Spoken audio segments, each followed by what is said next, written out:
Hi everybody, Melissa here, CloudMom. So stage 3 foods.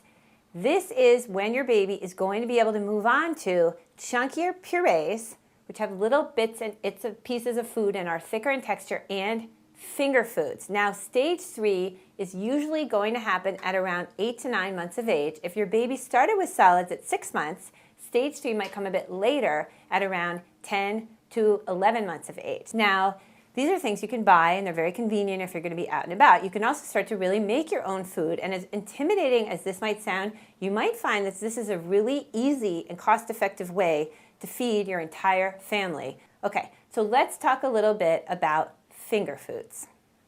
It is around this time that your child, the AAP says between 8 and 12 months, will be developing the pincer grasp, the ability to grasp things and food with their thumb and forefinger.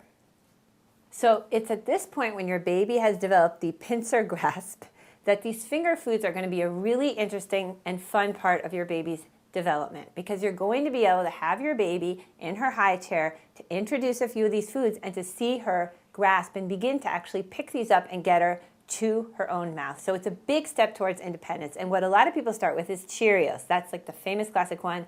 We eat a lot of those in my house. Here's another alternative. These are organic puffs. Very light, flavored with fruit juice. Not bad. Little starchy, but not bad. These are by Happy Baby. So these are good finger foods. But the other thing you can start to do is really chop in very, very small ways soft foods and certain fruits, and your baby can start to eat these things on her own. So I've got a few of these in front of me now. And let's quickly go through them. Banana is a great one because it's nice and soft. Again, small pieces, and you'll see her get really messy, but she'll manage to get some of this into her own mouth. Here's some very well-cooked pasta, cooked into very small pieces.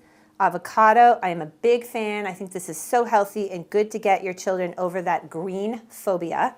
Strawberries, again, nice and soft, very well washed, tiny, tiny pieces. And here finally are some cooked carrots. Now, these have been very, very well cooked, and I'm going to show you just how soft these are. They cannot be hard at all. They should very much, see, it's like very, very mushy. It goes right into like a kind of a puree. These are basic finger foods, and let's look at some of the other options you can consider with these to give to your baby. Again, make sure you soft cook all of these until they're very soft. So here they are, some other examples. Peas, squash, potatoes, sweet potatoes or white potatoes, green beans, broccoli. For fruits, you can give small, ripened, or soft bits of banana, ripe peaches, pears, and you can even give berries. You can also give soft, cooked, small pieces of pasta or tofu cubes, which is a really good thing to try to introduce to your baby. As time goes on, you can introduce little itsy and bitsy pieces of ground meat or even turkey and things like that. And now a quick word about fish and eggs. It used to be the tradition that at this stage, it wasn't a good idea to introduce fish and eggs to your baby. However, the tide has turned, and many people think that it's actually a good idea to introduce certain types of fish and eggs to your baby at this stage to prevent allergies. Now, those are fish that are not high in mercury, like swordfish nor shellfish. So definitely check with your doctor on this. So this is the time to be adventurous. Go for it. You can even try pancakes, muffins, again, little pieces of fruit, strawberries, banana. Look at my little Marielli here. But just make sure that you give these foods in very tiny little small bits so there's no risk of choking, and make sure that the food is nice and soft. Now, a very important word on finger foods and choking.